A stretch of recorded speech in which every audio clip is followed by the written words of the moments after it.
Chapter 51. Waves Crashing.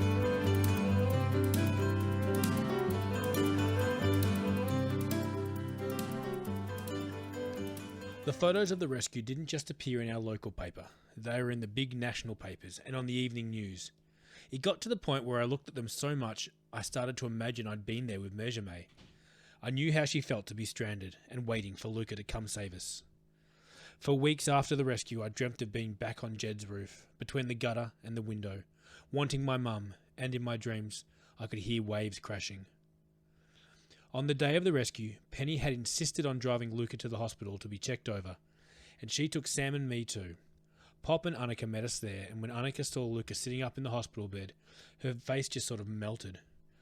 He opened his arms and she fell into them, both of them heaving with tears as she stroked her wild hair. I'm okay, I'm okay, I'm okay, he said again and again and again. Pop came over and squeezed my shoulder. How about you, Fred? I nodded, even though I wasn't sure I'd meant it.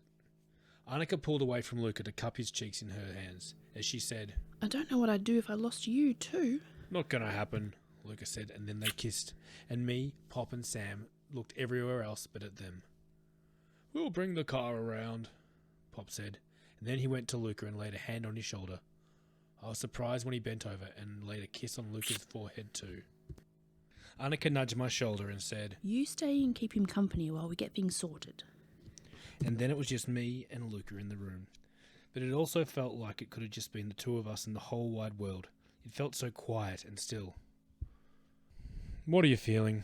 What's in your head? Luca said to me, and I could have cried right then. Come here, Fred. When I was beside his bed, Luca folded me in his arms, just like he'd done to Annika. He patted circles on my back, the way I thought only mothers knew. What if you died? Luca eased me off him and looked into my eyes. I'm sorry I scared you. I kept shaking. Fred, I stopped calling you Dad. What? I thought...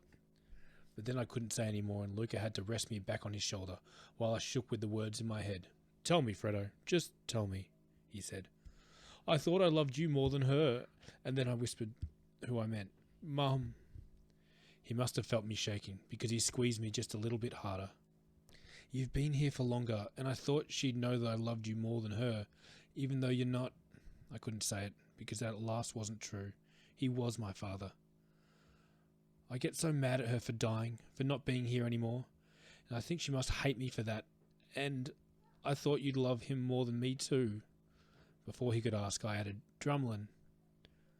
I started to cry then, and I couldn't stop. That's not the way it works, Fred. He cupped his hands around my cheeks, the way Annika had done to him, and he really looked at me. There's no more or less about it. There's only love. Do you hear me? I nodded. And I don't care what you call me, because I know exactly who I am, he said, and his eyes turned glassy with his own tears. I am your dad, the same way I was Drumlin's. The same way you are still Maria's daughter.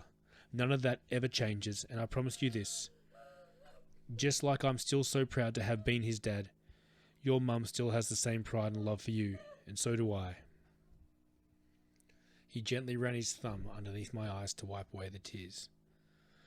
They may not be here anymore, your mum and the baby, but the love for them still is. That's just how it is, Fred. And I tend to think that's probably what heaven is. We go on loving them, even when they're gone.